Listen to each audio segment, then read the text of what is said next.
Hey. Hey. Right. I think we're just waiting for more people to join in. Fine by me. At least we got it up and running. I know. Yeah.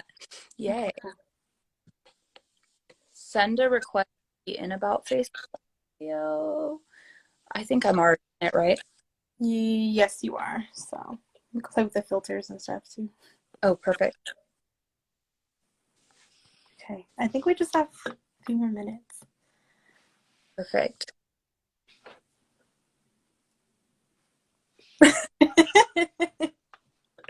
Oh my gosh, I feel like I'm learning so much. I know. Hi, everybody. There's some people joining in, so. We have, we're going to start at 4. So we'll have a few more minutes for a couple more people to join in. Oh, did somebody request? Oh, I'm not sure. I don't know. Yeah, I've never been on Instagram Live before, so. Either, so this is all new to me. Mm-hmm. For those who don't know what's going on, we are doing a deep dive pretty much into like feminism and the music industry for International Women's Day. Happy International Women's Day, by the way, everybody.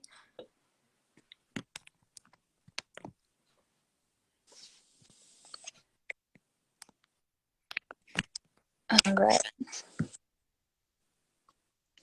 More people joining in. Yeah. I know. I didn't even really realize that the month was going by so quickly. I believe that we're already like well into March. I know, honestly, almost exactly 1 year since the lockdown. So I know. Yeah, that's crazy. It's crazy how we've like advanced with technology and communication from since then. Mm-hmm. But yeah, it definitely feels good to be here on International Women's Day, although really it's Women's Day in my opinion. Mm-hmm. That's true. More people? Yeah. So we're going to be talking a little bit about just double standards in the music industry, and we're talking about your favorite female pop icons. So thank you guys, thank you everybody for tuning in.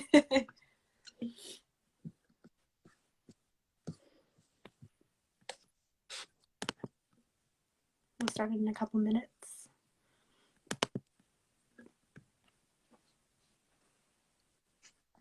Hi, Josie. That's my roommate.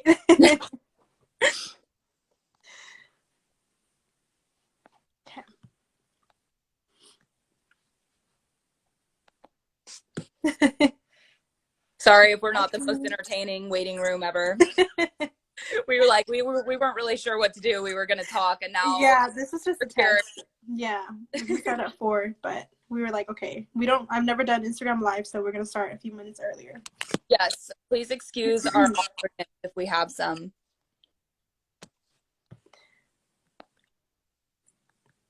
Okay, we can start. Did you want to start at like 3:59? Yeah. Okay. Give it another minute and then check in with everybody.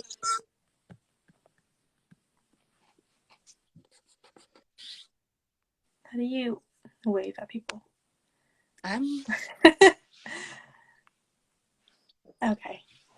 All right, it's 3:59, and we're gonna get started now, everybody. Hi, everybody. My name's Kelly Lee, and I'm an intern at About Face, and I'm currently a 4th-year communication studies major at San Francisco State University, and I have a minor in media literacy. And I'm here discussing with my co-host Natasha. Yeah, hi, I'm Natasha. I'm also a senior at San Francisco State as well as a communications major. I'm super excited to be here today to be talking about, we're going to go over some of our favorite pop icons, as well as just kind of like feminism and the music industry. So before we dive into that, we want to go over some terms and definitions that you're going to hear us bring up throughout the live. The first one that we're going to go over is misogyny. So misogyny, the definition is the dislike, contempt for, or ingrained prejudice against women. Moving on, we have objectification. So the objectification is actually degrading the status of a mere object, or basically instead of being a subject, you're an object. And then finally, sexual liberation. Liberation is the facet of the women's liberation movement that focuses on societal norms and personal upbringing that places women in a sexually subservient role. And we also have double standards, which is the one that we're going to be mainly focusing on today in this discussion. It's a rule or principle that's unfairly applied in different ways to different groups of people. In this case, it would be applied differently to women versus men. And we also have agency, which is the capacity or control of individuals to act independently and make their own free choices. And speaking of double standards, we're going to be discussing the many of them in the music industry and talking about your favorite female pop icons and how they face much harsher backlash compared to their male peers. And we're going to be breaking our discussion down in 3 main points. We're going to be talking about wins for women in music, and then we're going to be talking about the backlash and double standards they have to face, and then we're going to be wrapping it up with the cultural importance of this discussion. Yeah, exactly. So before we go into like backlash and our double standards and all the negatives that are going on in the music industry at the moment, we're just going to touch on some of the positives. So for instance, we have more women in the spotlight now than ever within the industry, which is really awesome. So some of our favorites are Billie Eilish, Cardi B, Stallion, Ariana Grande, Doja Cat, Nicki Minaj. We got Britney Spears, Taylor Swift. Like the list goes on and on. But these are all household names. We're hearing them. I'm always getting them.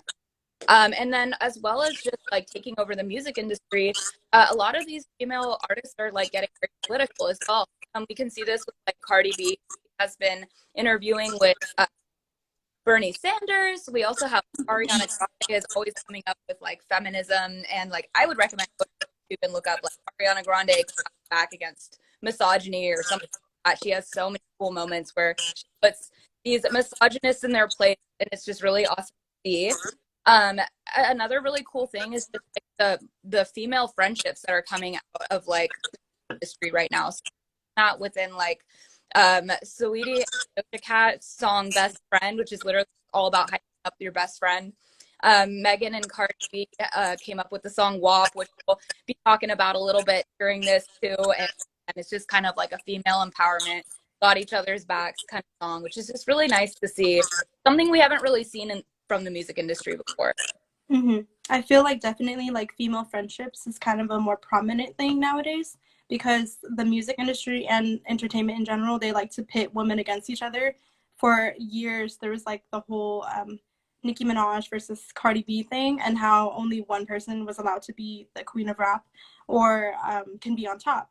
And so it was that whole thing, and I feel like it's interesting they're starting to feature more like female artists in music videos, and I like how it's not like a competition as much anymore. It's more like, okay, Megan and Cardi are collabing for a song. And Doja and Saweetie. It's not like them versus each other. And I think that that's the standard that's like applied unfairly to women and men, because men are allowed to like mumble rap and they can all be on the top. They can all call themselves king. They can compare themselves to gods. But then when it comes to women, it's like only one person's allowed to be on top, you know? So I think we're kind of getting rid of that notion that women are always petty and catty towards each other. They need to be beefing with someone else in order to like get themselves out there. So I think it's, you know, interesting that we're featuring that as well. Oh, absolutely. Yeah. It's this thing of like there's one woman like a sea of men. Like, that's something that isn't really realistic or like reflecting like real female friendship anyway. So I think that like we've seen a lot of this change come out of the last like 3 or 4 years with like the Me Too movement. We have like entire like discussion around feminism in all industries, including the film industry, Hollywood, and the music industry. So it's been really nice how that conversation has like created this change as well. Yeah, I think we've definitely seen the progress as well. I think social media, even like music, is like such a powerful tool to express their like political views and stuff. And I like the fact that a lot of these female artists, they don't have the responsibility to like use their platform for good, but they still choose to do anyway. Like we see like Taylor Swift, Ariana Grande, Cardi B, they like speak out against these political and social issues. And they're like encouraging their followers to vote or like be aware of these issues. And I think that's a really, really good beneficial thing that comes with social media and celebrities' platforms. Yeah, totally. And so, moving forward with like one other positive thing is that there does seem to be this new discussion and like a little bit of exploration within like sexual liberation in general within the female sector of the music industry, which is really cool and empowering to come out of this. Yeah, definitely. Like sexual objectification versus liberation slash expression is like such a huge thing that people don't acknowledge, or they don't like care to realize the difference. And like expression slash liberation, the movement where women are able to express themselves freely and sexually with their own agency and control and like their own consent. Whereas like, objectification, they're being portrayed as like objects, or it's like kind of against their prerogative. I feel like a lot of female artists are vocalizing their frustrations more with being scrutinized, because like you can never win when it comes to the industry. It's either like you're hypersexualized, or you're like criticized for being moderate or this or that. And I think Ariana Grande was one of the few female artists that transitioned from a kid-friendly image from Nickelodeon, and she blossomed into like a young woman. She's 27 years old now, and her music like showcases a lot of feminist and empowerment messages, but people are still criticizing her for being too overly sexual or this or that, even though she's like a grown woman. Yes, totally. So, just I guess moving forward, discuss a little bit about like what exactly objectification is, kind of some of the backlash that we're seeing within, the feminist music industry growing larger. So, objectification is are portrayed within the music industry, or where women are portrayed in music videos as objects or only for sexual purposes, specifically for men, or in other words, they lack agency and they lack control. So basically, it is when a woman doesn't really have like any sort of like sense of personhood in a song or a music video, and instead is really only there to display her sexuality in regards to pleasing a man. So with all this positive like progressive making within this within the music industry, we have a lot of backlash as well. So for example, we're going to start talking about double standards, kind of just how women are treated within the public eye. A really, really good example of this is Britney Spears. She's been in the media a lot. The New York Times released a documentary on her. It's available to watch on Hulu. And it's a really good way of just like showcasing how within the last 20 years, so very recent history, the public has spoken about women, especially women who are artists. She was really just dealt a really bad and was treated with a lot of disrespect. Some of the main points that were kind of brought up in the documentary were she was really shamed sexual, although she was over 18 and she had this confidence, this body, and this like presence about her that was very sexual. It was very loved, very. So on one hand, the industry is pumping her up to be the sex icon, and on the other hand, all the talk show hosts and interviewers and tabloids are really just like shaming her for any sexuality she showed. So this is something to see a lot with women in this industry. They're hypersexualized and then critiqued for being sexual. Another thing, she was really, and this thing that gets brought up a lot too, mommy shamed. So when she had her kid, she was definitely accused of being a bad mother, all the time. Accused of being overly sexual because she had children and like that. And like where we see a double standard start to come is her peers at the time, who were male, really didn't like have to face any of those repercussions. They were allowed to really express themselves in any way they wanted without really being torn down for it. Yeah, I definitely think we've seen that in a lot of like contemporary music as well. I think a lot of artists like Justin Bieber and Usher, like Trey Songz, they'll get like fans who like thirst over them, and they're able to perform on stage without their shirts and stuff. But when somebody wants to perform in like a bodysuit, like that's a female artist, then it's a problem, you know? And Exactly. it reminds me of, you know, Justin Timberlake also, speaking of Britney Spears, he pulled Janet Jackson's shirt at the 2004 Super Bowl, and he got her blackballed for nearly 20 years. And 17 years later, he apologized. And I think it's ridiculous. I think maybe his PR team had something to do with that. But it's a prime example of like, you know, women suffering from repercussions caused by men's actions. And I think it was a prime example of a double standard. You see that he is somebody who's thriving and blossoming when he's the one who like pulled her shirt and she got blackballed for something he did. And I think that's just ridiculous. Yeah, absolutely. It's that thing of like women having to face the repercussions of, like, a male action. Uh, Mm-hmm.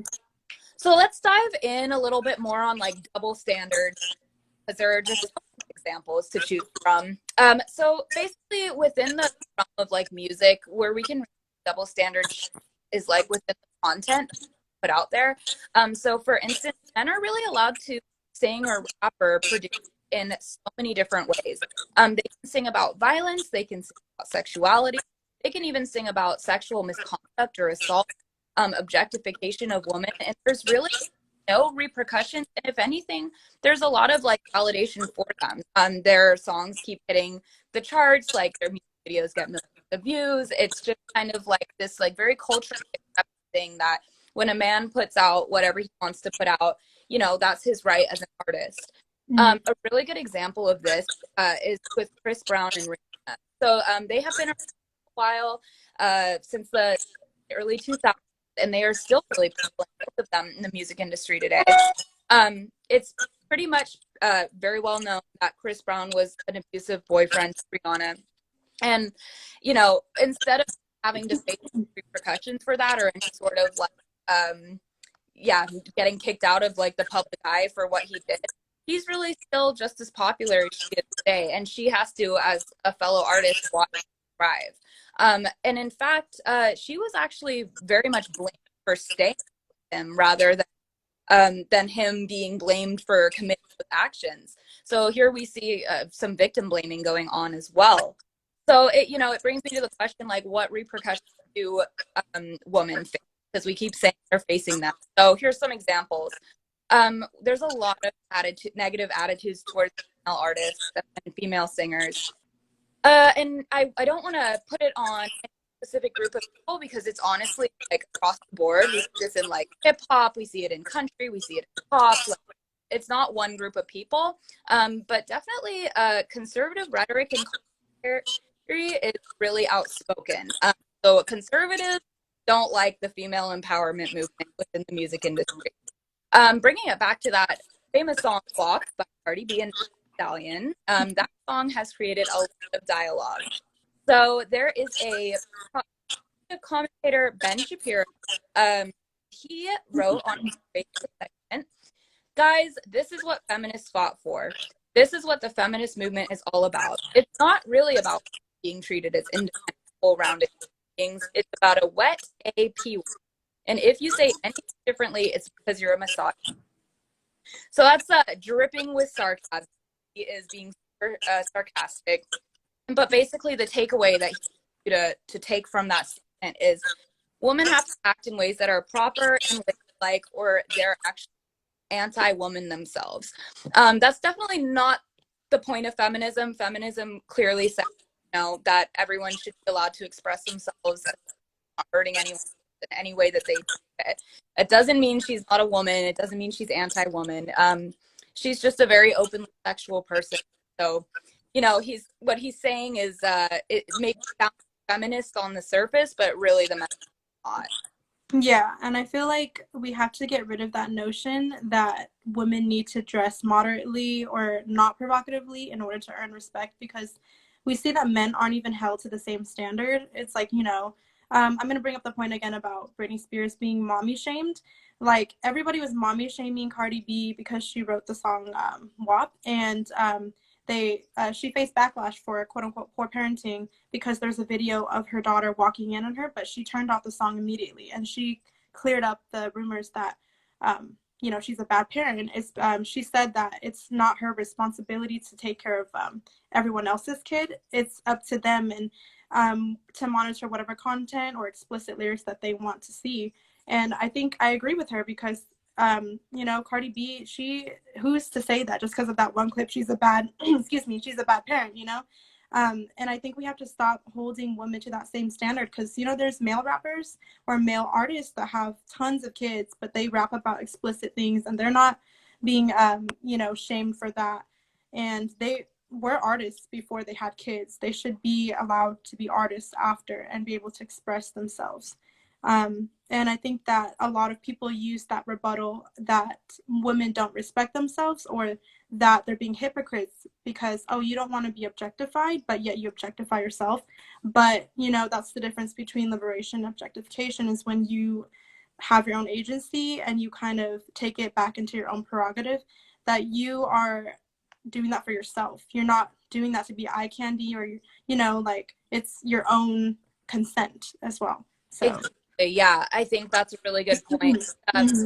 And to that point that you were making about back to the mommy thing, it's like, I think it's part of the gender roles or our culture as well, that women are just viewed as caretakers. And like, we're viewed as like the people who are supposed to raise the kids and protect the society and all this. But, you know, it's going back to that. It's like, gender roles are very constructed. They're not real. Men can be caretakers. Women can be caretakers. Women can be many. They don't really care about kids, or you know, they're creating adult content for adults, and so you know, they should have the same right to do that as men. But this is where again we just see these double standards. One gender is allowed to do it, and the other one is just not allowed. Right. Yeah.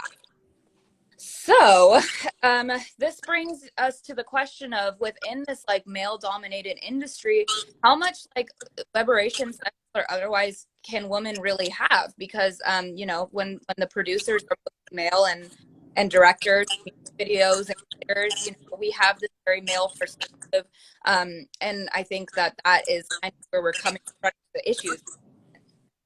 I definitely think those are, you know, great questions to keep in mind when we're discussing this, because this has been an ongoing issue. You know, I think, how do we continue to like challenge these norms and like what's the cultural importance of this discussion? I think, you know, everyone is going to be subject to the influence of pop culture. It's inevitable that your kids are going to come across you know, content like that, explicit content, but you know, it's the responsibility of the parents to have these discussions with them, have like, you know, open space, and just try to, you know, talk to them about challenging these norms and reversing this mindset that is so misogynistic. You know, how can we move forward from here? Yeah, and that's a really good question. So I have a few little answers for that. So I think the first thing that we definitely need to like keep in mind is that we have to celebrate forward, are achieving, we are moving forward.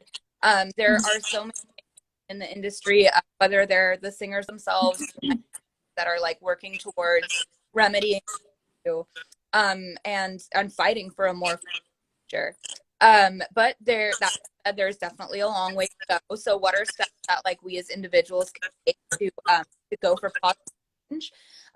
Well, one thing to do is just absolutely support artists. So you know, and also another like that kind of goes hand in hand with that is be mindful of where money goes. So we definitely live in a very capitalist society. Money kind of controls everything. So, you know, being aware that every time you stream a song, every time you listen to a song, money is going towards that artist. So if you put your money listening to Chris Brown or other artists where you're promoting this negative misogynistic message, they're getting paid for it, versus if your money in streaming music that is more progressive, more feminist, more woman power, you know, at that point they're getting the money. So putting your money, you know, where your values are. And then if this really speaks to you and you're passionate about music and you're passionate about the future of feminism in the music industry, looking into careers in music, it's definitely, there's a lot of money to be made. There's a lot of like fun to be had, and there's a lot of good you can do. So that doesn't just mean like singing or rapping. between label executives, writers, producers, working on music videos, all these different avenues you can take that are within the music industry. And really the only way to combat, the inequality is to get an equal amount of women as men in the industry.